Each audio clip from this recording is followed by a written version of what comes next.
Hello, can anybody hear me? Yep. Okay, just want to make sure someone was on. Thanks.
Okay, so can you all hear me?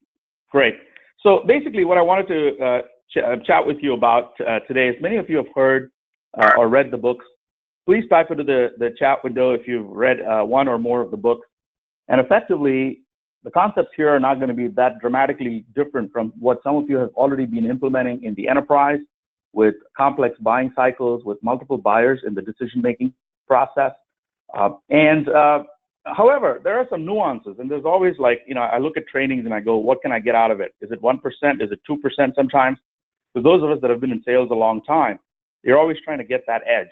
And that's what I would recommend that we look at here. Great. Some of you have read the Challenger Sale. It's a dense book. It's got lots of charts, graphs, and we'll go through what this is meant to be is a Cliff Notes version and a foundational version. But let's try to get what we can out of it, right? So when we talk about how sales, B2B selling has changed, really since the financial crisis, it was 2009.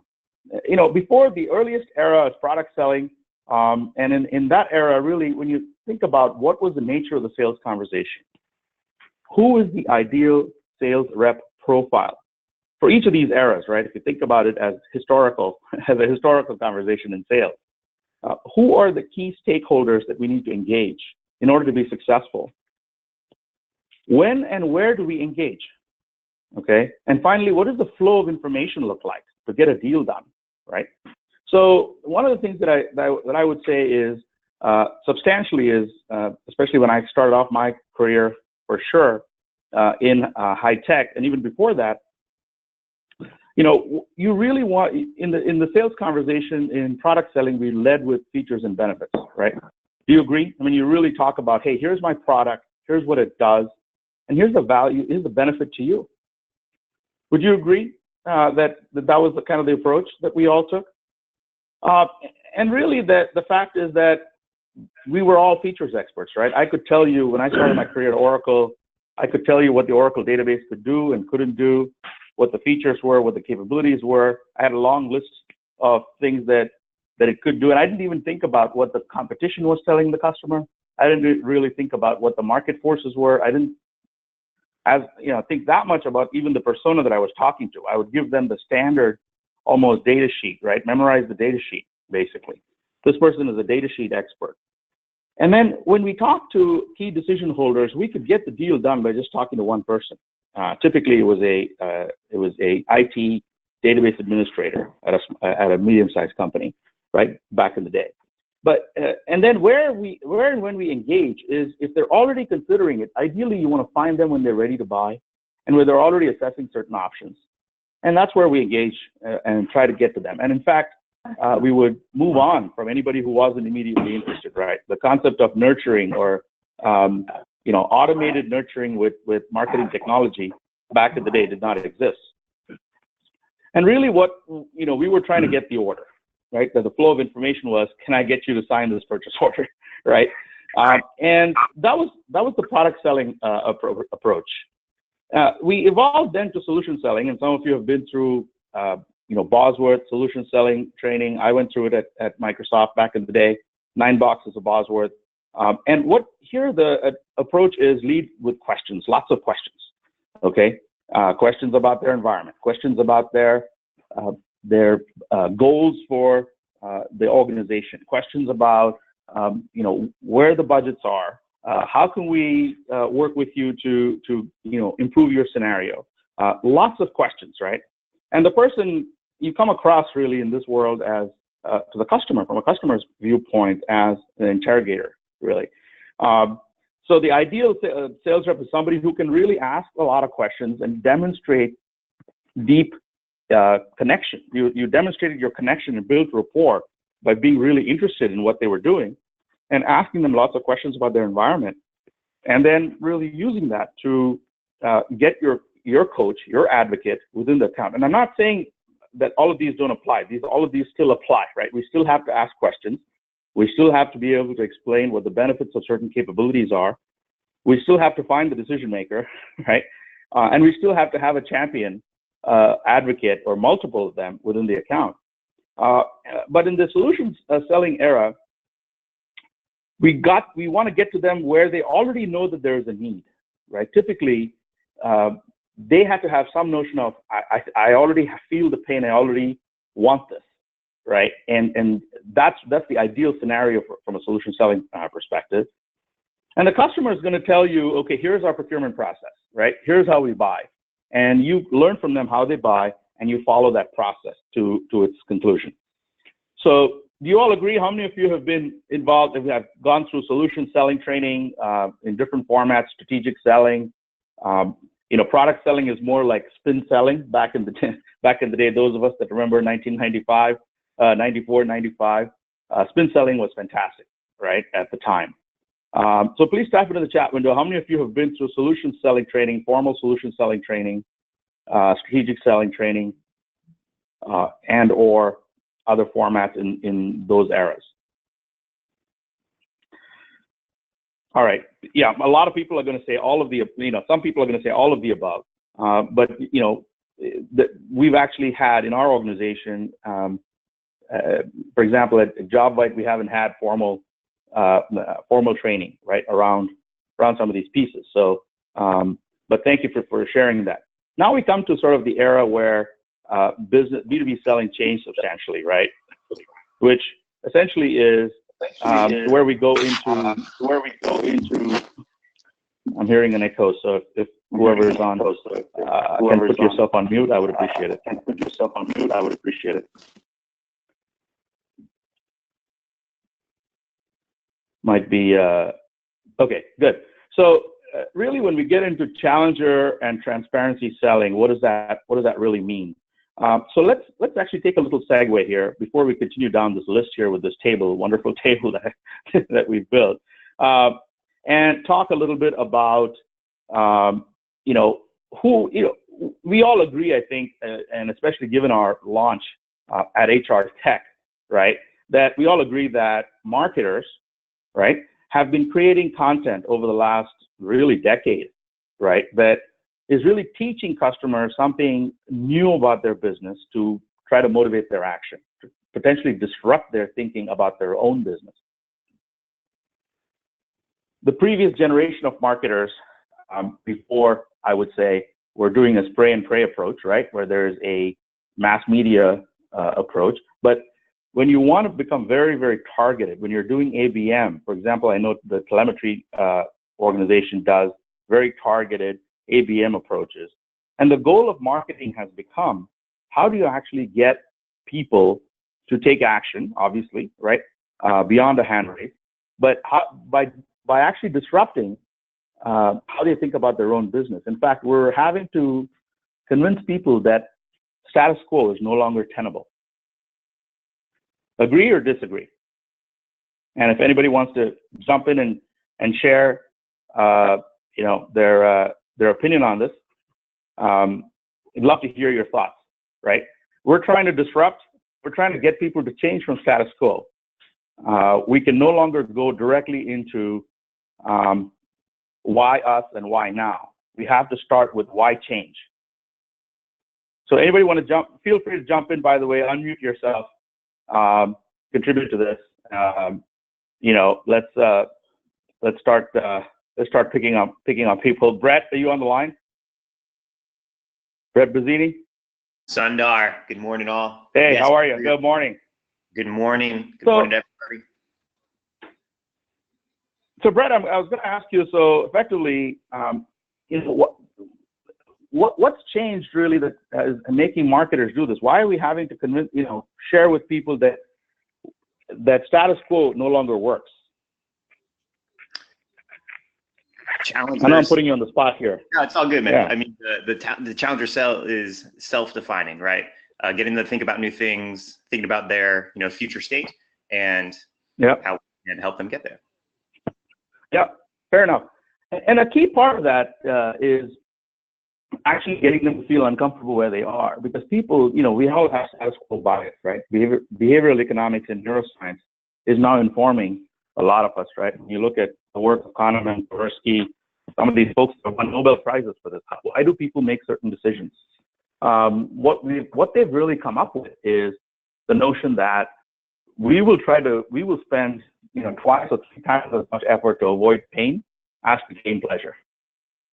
Okay, so in other words, status quo bias dominates. We want to, if you look at a decision maker in a company, let's say a talent acquisition director, or let's say even a CHRO, they're thinking to themselves, well, we've got this system, it's working somewhat, okay? We've got a patchwork of systems. We're doing some recruitment marketing. We're doing some internal mobility. We're doing some, we have an ATS, it's kind of working. We have a process, but I am struggling, right? In terms of the markets are changing. Let's say I'm a manufacturing company, Industry 4.0. I have some requirements for very niche roles that I'm having a lot of difficulty filling, let's say. How do you make that person really acknowledge that status quo is no longer tenable? And that's part of the challenger approach, right?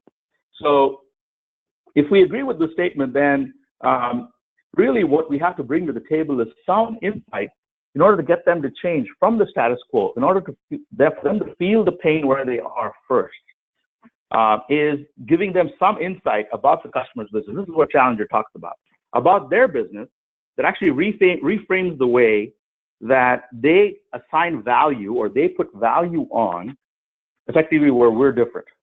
Okay, today, if you look at what our differentiation is, right? What is our differentiation? We're a suite, right? We're offering this end-to-end solution that covers various stages of the candidate experience, the hiring manager experience, right? The executive's experience inside a company, and the ability to be competitive with talent. So this is what a commercial insight is, okay? Something that we're able to reframe the way that customers assign value, the areas where we are different from our competition. And so we've got to focus on linking our unique differentiators back into the areas where, and disrupt the customer's thinking.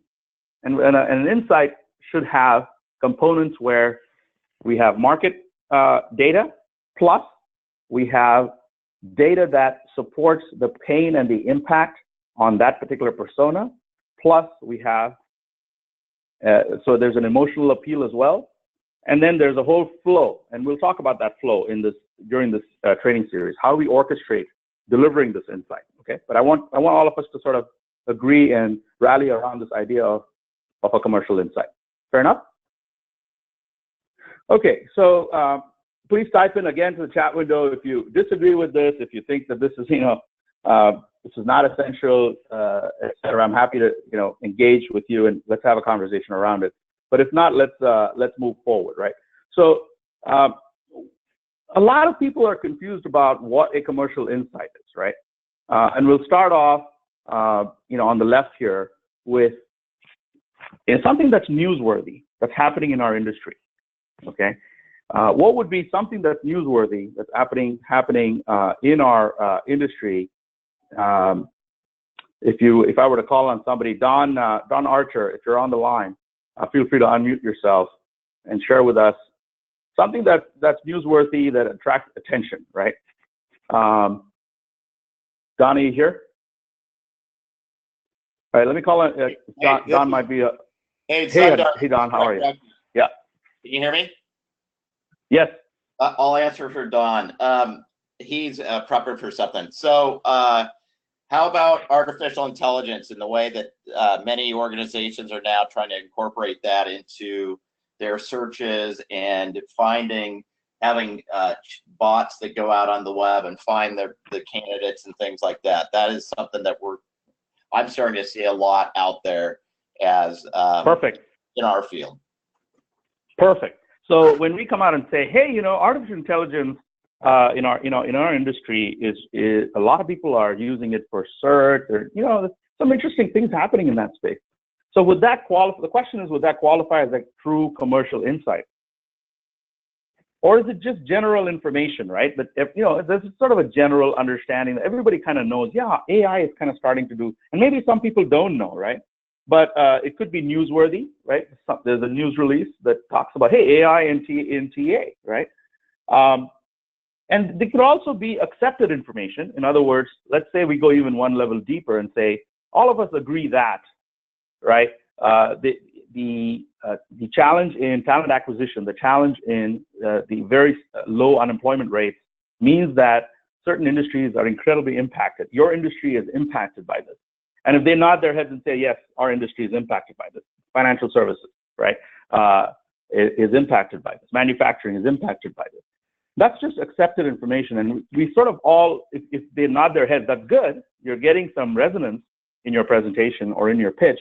But is that really a commercial insight? And the answer is no, right? It's not. So the key point that I like to say is on the top right is if on your slide or in what you're saying, if our competitor can put their logo on that slide and say that exactly the same thing, that if there's no difference, then it's not a true commercial insight. It's got to actually link back to the point of something that's exclusive to us, some unique capability that we bring to the table, and reframe the way that the customer actually views their own business, their own approach. Okay, so it's tough. It's not easy. Organizations spend years getting to a point where they can really apply Challenger. Okay, where they can really. It's not overnight. So it's going to take all of us working together with marketing, with the CS, with professional services, with product to come up with these. Right? This is not going to happen. Like a flash in the pan here. My point is that there's general information, there's accepted information, and then there's even an area of thought leadership, right? Where we say, we're thought leaders in this area. We came up with this notion. For example, the corporate executive board themselves, right? Saying, hey, we're thought leaders in this area of you've got to teach, tailor, and take control. And that's great, but let's say there are a whole bunch of other people that are saying the same thing, then that's no longer exclusive to them, right? Then we have the notion of an insight, and then finally, so we'll get into this, right? We'll get into this in a little bit more in detail. I know this is a little theoretical right now that we're talking about, but what I want to, coming back to our table, what I want to share is that we're really talking about, in this era, really the only way to win, especially with more scrutiny on every dollar, right, within organizations. And there are some people out there that are starting to talk about, well, growth is going to slow. We're adding in the U.S. about 200,000 jobs a month. That's going to slow down to 100,000 jobs a month over the next couple of years, right? We may outperform the globe, but globally there might be some shrinking in the economy, right? The slowdown in the economy.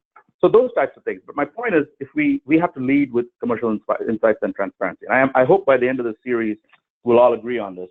Some of us already agree with this, but the ideal sales rep profile for this scenario is somebody that is really called the challenger, right? So, but let's get into this in terms of do a quick exercise, go around the table, and you can type into the chat window here. Is this a commercial insight right here, right? So, as I mentioned, average monthly job growth, 200K jobs a month, right? Over the next couple of years, it might slow down. Demographics are slowing the growth of the population, and GDP growth is going to, drop a little bit. But this is going to impact you. Is this a commercial insight? Please type in the chat window. You can just say yes or no. Is this a commercial insight? So remember, definition of a commercial insight is something that really ties our unique differentiators, right, and reframes the way that the customer acknowledges a pain that they face in their business, and that's unique to us. Okay, I see a few of you have typed in here. You're all saying no so far, so I'll call on Siri. Siri, do you want to unmute and tell me why this is not a commercial insight? Sure. Can you hear me okay? Yes. It's not very specific to a niche group of really anything. It's very broad and generic. Yeah, this demonstrates maybe good information. You read, it demonstrates you read the economic forecast for the U.S., which is nice. You looked at the labor section, which is nice, from Deloitte, and you've got some data, and that's maybe it shows you did your homework as a AE, as an SDR, but it's not really a commercial insight. Okay, let's move on to another example. So here's another one that came up, and actually this came up earlier, right? AI and automation may threaten a quarter of U.S. jobs. 36 million Americans currently hold jobs with very high exposure to automation. Brookings, is this a commercial insight?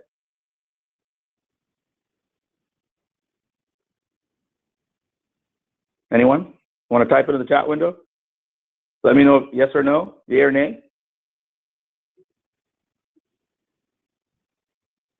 Come on, guys. I know it's Friday morning. It's been a good long week for some of us, but so not a commercial insight. Let me actually request Andres to unmute. You want to join us and tell us why you feel this is not a commercial insight? And again, this is not rocket science, guys. Some of you have been doing this for a long time. Yeah, I mean, you're not really differentiating anything or positioning anything that differentiates the capabilities that you're able to bring to the table. Again, it's just there we go. Knowledge, it's general information. Yeah, it's good knowledge. Exactly. It's good for Jeopardy, right? You may go and win the $400 question on Jeopardy on this. But now let's start getting into this. Thanks, Andres. Appreciate that. Let's get into this.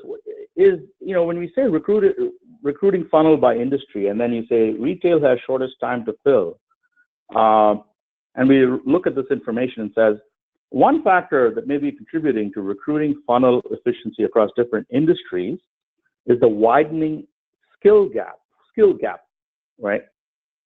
Some of these industries require a high volume of skilled workers.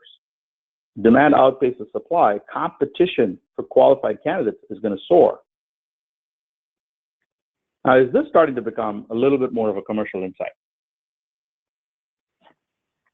So one of the things that happens here is with this statement is we're actually saying this is starting to, and if you start now to think about ATS capabilities, right, or the recruiting funnel efficiency across the board, whether it's recruitment marketing, internal, different capabilities that we bring to the table, we start to now use, this can be a precursor statement to a statement about how we differentiate. So this is starting to become very, very interesting. And here we're able to say, hey, based on our research, what we found is that retail, okay, has the shortest time to fill, 25 days, compared to all the other industries in our research that we looked at in our recruiting in the Java 2019 recruiting benchmark report, okay? Now we start to, and in fact, we have this capability that a lot of folks out there that are battling us in the pure ATS space, for example, don't have this type of data, right? And so we actually have some unique capabilities from a data perspective. So moving along here, same thing, similar average applicants per open rec, right? Now this is starting to get interesting in terms of real value added and leading them to our solution, right? We're not pushing our solution on them, like starting to talk about features and benefits. We're leading them to the solution. This is part of the challenger approach, okay? Here's one that would lead them to internal sources are the most effective, right? Referral technology, right? How do you calculate effectiveness? And here you're able to see, what is the highest effectiveness? Internal mobility, 15.42, right? All right, so let's move along here.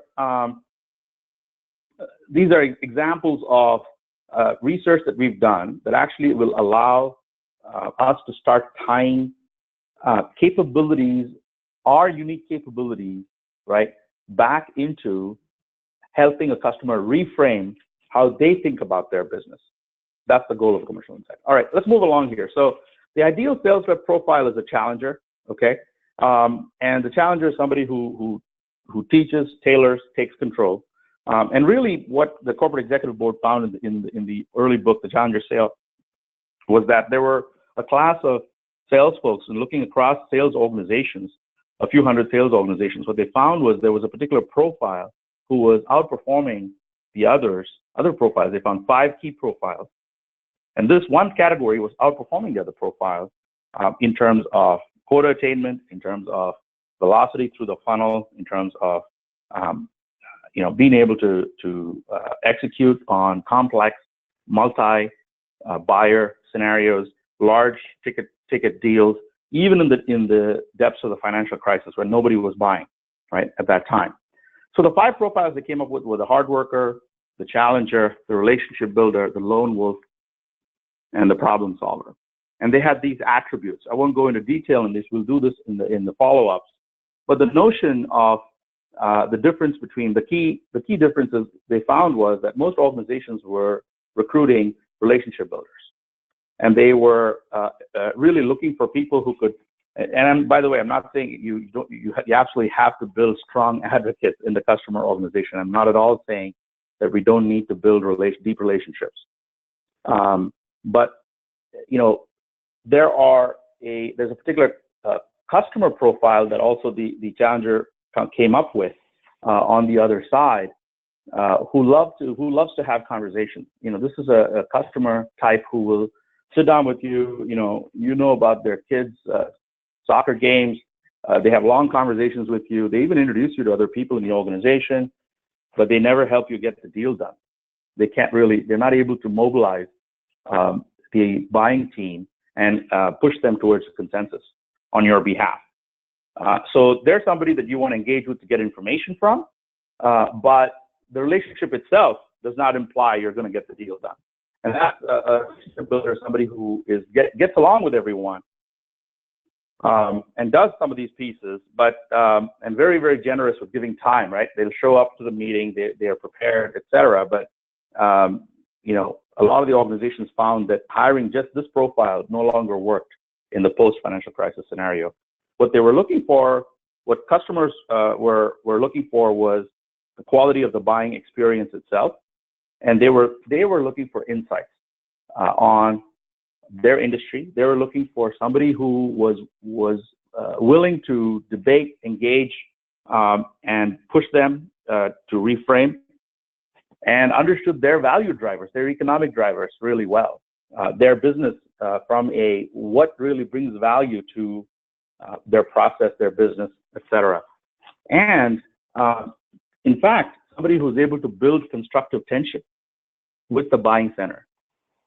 And that's the challenger. We also had, of course, on the left, you have the hard worker, and this is the person, again, we all need to work hard, obviously, but this is a person who really will answer every, willing to go the extra mile, gets in early, leaves late, right?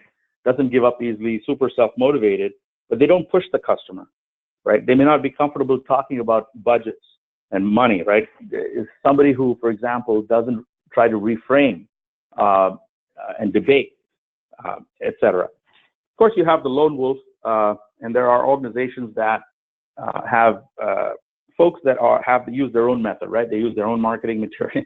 They don't really follow what marketing is telling them. They don't follow the sales process that we lay out. They have their own unique way of getting deals done, and they are always pressuring finance to change the scenario, to do further discounting or approval chains. They want to get around things. So difficult to scale a sales organization around this person. And then the other category is the problem solver. And I used to be this early in my career. I was an SD before I became an account executive at Microsoft. And, I had a pretty large number sell through about 2 million, and then a direct number. It was an orderly number. I was selling SQL Server, the database product, in conjunction with the enterprise account executive. But I was an SC. I came to the table with this attitude of, I need to answer all the questions. I need to make sure that I respond within X number of minutes to everything. Super detail oriented, right? Answering it, give me an RFP. I'm going to make sure I answer it myself with all the, knowledge that I had in my previous role. But did I push the customer to get? No, early in my career, I wasn't reframing. I wasn't pushing. I wasn't finding the mobilizer within the accounts to get my deal done. And that was a big challenge for me early in my sales career. But the problem solver is almost a hybrid, is an SC, which is a great role to have in conjunction with us. So anyway, these are the 5 profiles. Any feedback so far, folks? I'll pause here to get your thoughts. So far we've talked about, the nature of the sales conversation. We've talked a little bit about who is the ideal sales rep profile for the new scenario. Agree or disagree. And by the way, feel free to respond. If this is par for the course, if you say, hey, I already know all this, let's move forward, that's fine too. But Josh, any thoughts if you're on the line?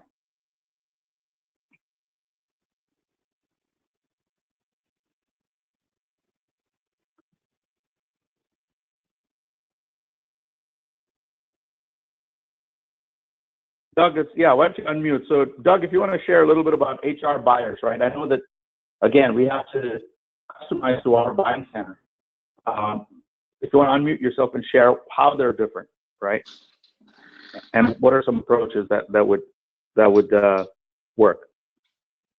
Well, you guys can hear me okay? Yes. Yeah, they're more subjective. And I think like guys like Rucker and some of the others that have been around a while probably understand that there's a little bit different. There's more emotions involved. There's more indecision. They're not necessarily sure. So in some cases, when you challenge them to an extent, the way they respond is not what you would typically you get from a normal, like an IT buyer or someone in purchasing. You really almost have to kind of coach them through the process, because a lot of cases HR hasn't bought software before when you get into some of these deals, so they're not used to this. So you almost have to be a coach through the process as well as a challenger. Would be my only comment. But then using the challenger on the IT people that are involved in the decision, because that's where some of these larger deals come into play.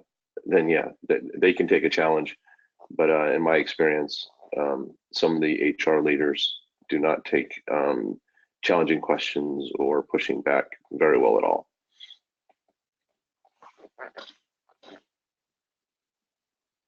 Hope that makes sense.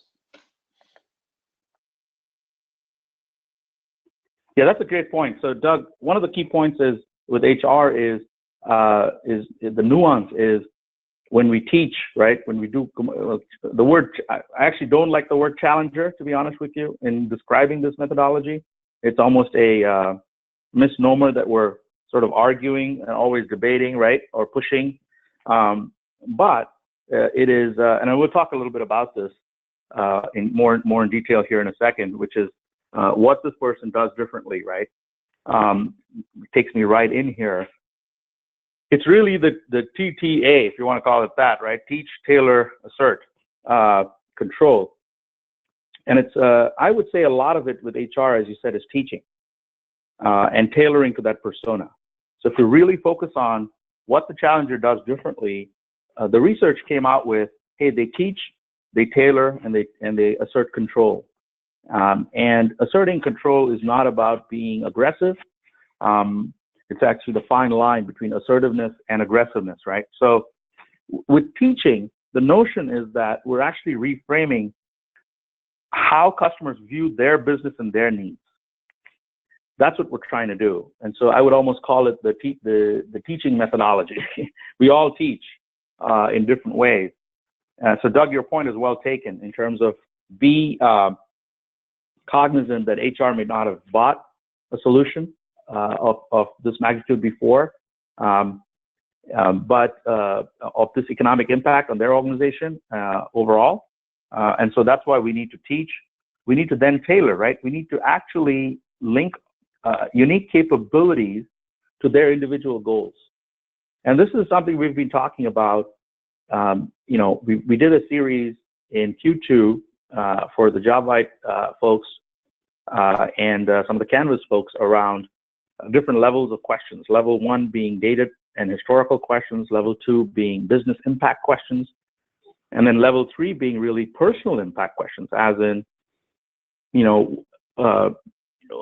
how are you? What are your sort of approaches to addressing some of these challenges in your own roadmap this year, right? By asking the client that question, or by the prospect that question, you're aligning it with their personal and individual goals.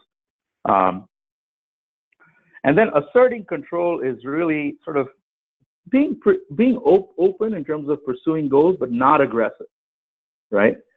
So this ties back, Doug, to what you're saying. Not aggressive, but assertive.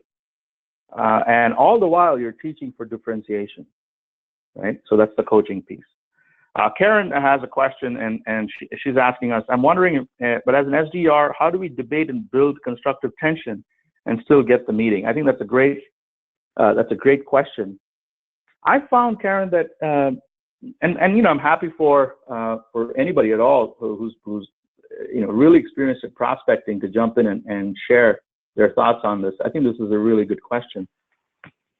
What I would say is, if we have the way I've tackled this in the past is to almost structure my sentences very carefully. I'll share a data point about something that's happening to their role in their industry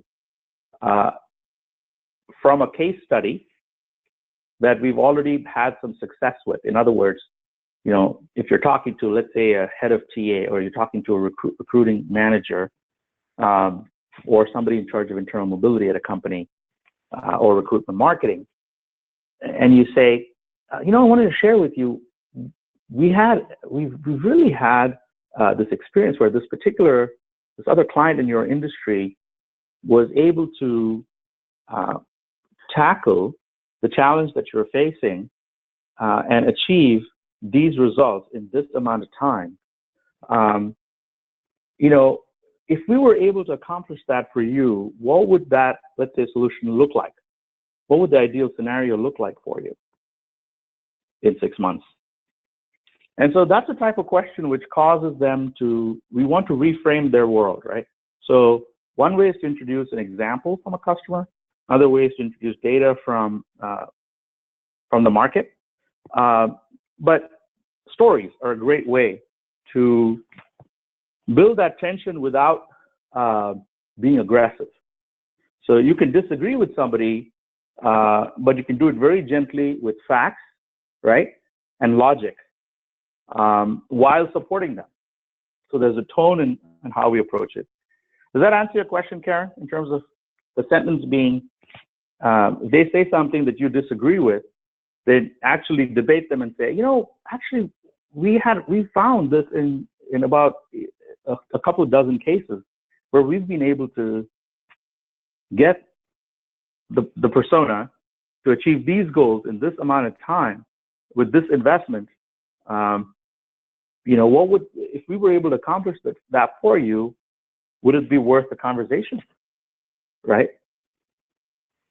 Does that make sense, Karen? Do you want to unmute actually, and let's just talk through this?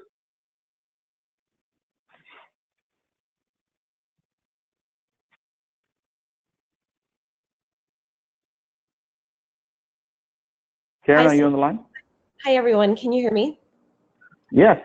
Perfect. Okay, I love that feedback, and I guess I had never really it's saying debate and tension maybe just sounds a little bit more aggressive in my head, because we do already use case studies and current client examples on our discovery calls.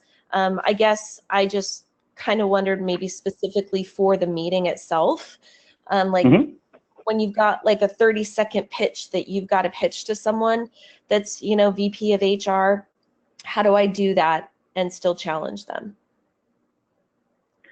Yeah, I think it's bringing facts or data to the table that they may not have acknowledged before. I mean, the key is and this is really hard, by the way. It's not easy, right? That's why we, as a complete organization, with our marketing team, our product team, CS, enablement, support, all of us have to help you build these. Okay, these are not something that I would say you and I can build on the fly with the customer, right? We have to have some of these built in advance. That's why it takes organizations sometimes years to become really fluent with Challenger. So I'll caveat your question with that, and then say, if a customer makes a statement where they're trying to avoid, let's say, acknowledging something that's happening in their industry that is A, much bigger than they think it is, or B, they don't see it at all, right? They don't see the wave coming. And that's possible too. Let's say there's an industry where baby boomers are retiring at a dramatic pace, and if they don't take action now, if there's not some urgency around this, they're going to face a massive challenge in about 2 to 3 years in that particular industry. If they're trying to delay the conversation, that's one way to introduce urgency, right? Is to actually bring some of that data and some of that emotion to the table as well, to teach them and to tailor the message to their persona, to push them in terms of urgency. So we'll talk about some of the reframing pieces that we have to do to actually get them to move towards the meeting. So that's a good question, Karen.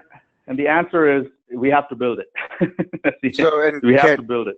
Yeah. Sundar, Pete here. And Karen, specifically to the role point world, right? When we talk about commercial insights at the highest level related to referrals as a source of hire, right? We've got some great data points around, referral candidates hiring, 20 to 30% quicker, or time to fill is 20 to 30% quicker than all the other channels. That referrals typically make up the #1 external source of hire already today without a sophisticated program. That referrals stay on average, 50% longer than a non-referral hire, and that referrals cost less per hire. When you can tie that back to the specific talent challenges that organization is currently facing, i.e., specific roles that are just a burden for them or that are most important for them for the next few years, and then you say, and what specifically is your challenge in acquiring or attracting that type of talent, it's going to come right back to those 3 commercial insights that we've already documented and studied within the book. And it's a pretty good way to reframe there within your world, and happy to do more of that with you and Max and the team here as a follow-up to this call. I'm just thinking like a 30-second pitch that includes this, because it's really easy, not necessarily easy. There's access and there's tools to do this on a discovery call. But within that 30 seconds, I'm just trying to like brainstorm how I can do that when I finally get somebody on the call and challenge them enough to engage them and get them meeting in that 30 seconds. Does that make sense? Instead of just hurrying through it. Yeah, and so what I'd say again in the referrals world is what they're typically not doing is connecting the dots between the way that they currently review or view referrals, which is something that just happens naturally, to being a way to specifically address their most critical talent acquisition challenges related to talent supply and demand. Okay. Thanks, Pete. Appreciate it. So that's really the point, that is that connecting the dots between where they are and making them aware that there's a better way, and then that we've actually done it for these other folks in this better way. So that's, again, bringing the unique capacities that we have to then reframe how they view how they do things. Thank you, Pete. So we'll wrap up here, but we want to talk a little bit about who the key stakeholders to engage. And in the series throughout the next couple of months, we'll walk through who a mobilizer is, how do you actually get them to engage, and some of them will be skeptics, right? I loved debating skeptics especially as an AE. One of the points is when you see somebody who's a naysayer in a meeting, and they actually have power, right? They have influence. And you can sense that, you pick that up from their title, but you also sense that other people are listening to them. And at that point, how do you build the teach, tailor, take control, but really the constructive tension to get them on your side, to then mobilize the rest of the organization towards getting your deal done, right? Getting our deal done. So a coach is good. You have to have a coach or a champion, but you absolutely need somebody who can push the deal forward in the timeframes that will add the maximum value to them as in their process, and that's a mobilizer. We'll talk about this more in detail, distinguishing somebody who just wants to have great conversations, or somebody who is, again, a blocker from a mobilizer. And then, so moving along here, this is when and where we engage, when and where the customer is learning. This is really, really huge, right? In terms of the world has changed dramatically. People, the statistic from Challenger is 57 to 60% of the deal is done by the time of the analysis, at least internally, by the customer of their environment, their needs, the vendors that they want to engage with, even pricing, has been done internally by them before they pick up the phone and call us, or respond to do a hand raise, or get involved with us in a sales cycle. So we have to do what we're learning. And that's why, the push that we're making on the marketing side around, our presence at HR Tech, our social media efforts, our product marketing efforts, our pricing and packaging efforts, our content marketing engine, all of these become incredibly important. But as salespeople, we also, it also falls on us to be where the customer is. That means reading the blogs that they're reading. That means showing, figuring out how we can get to the conferences that they're at, right? The field marketing events and those pieces.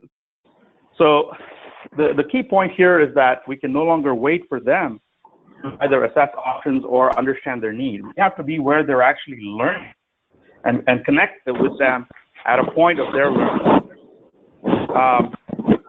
So, one of the key things, again, is all the efforts that we're making on the marketing side, on the product marketing side, in terms of demand generation, et cetera, will all building towards this, right?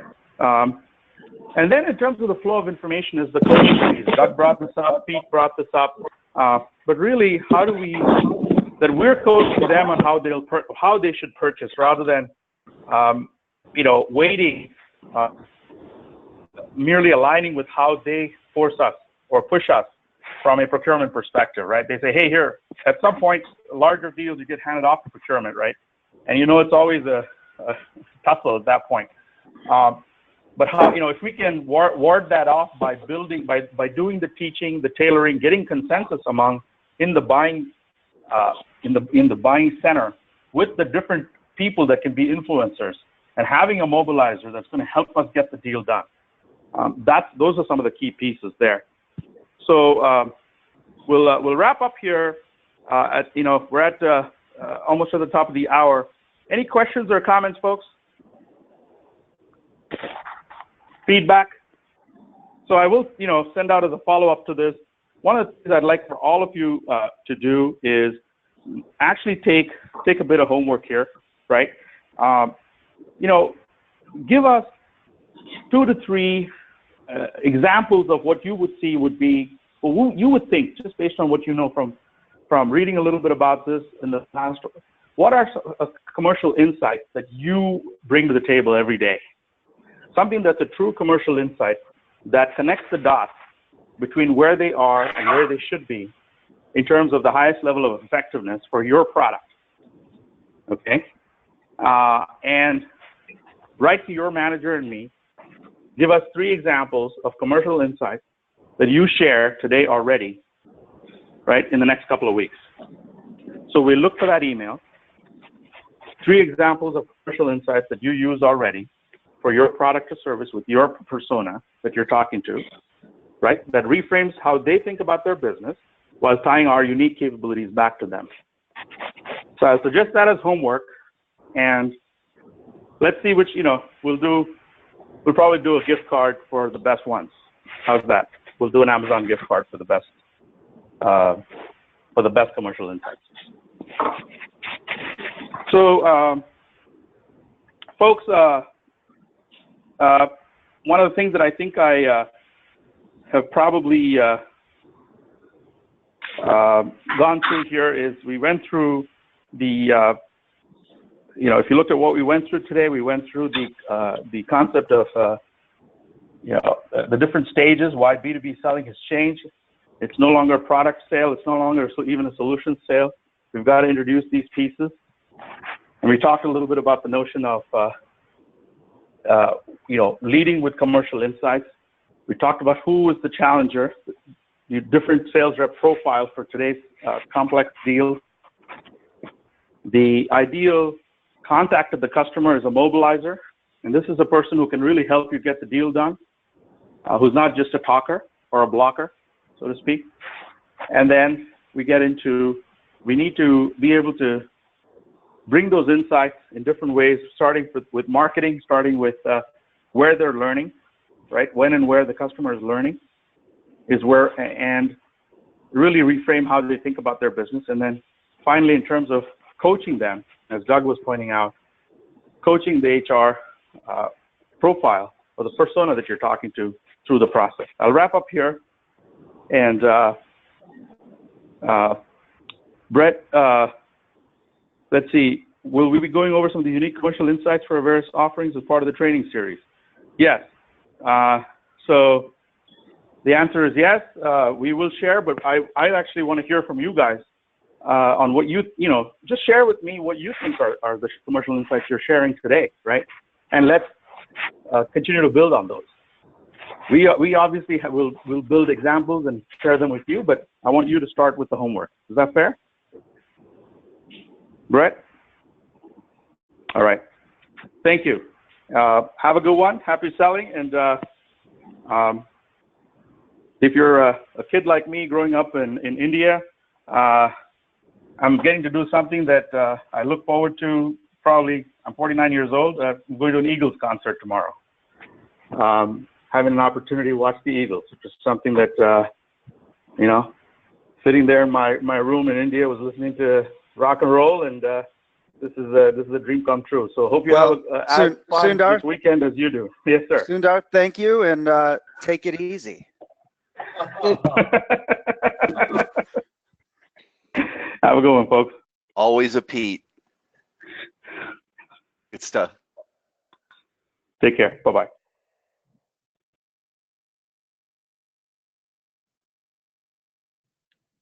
Take it easy.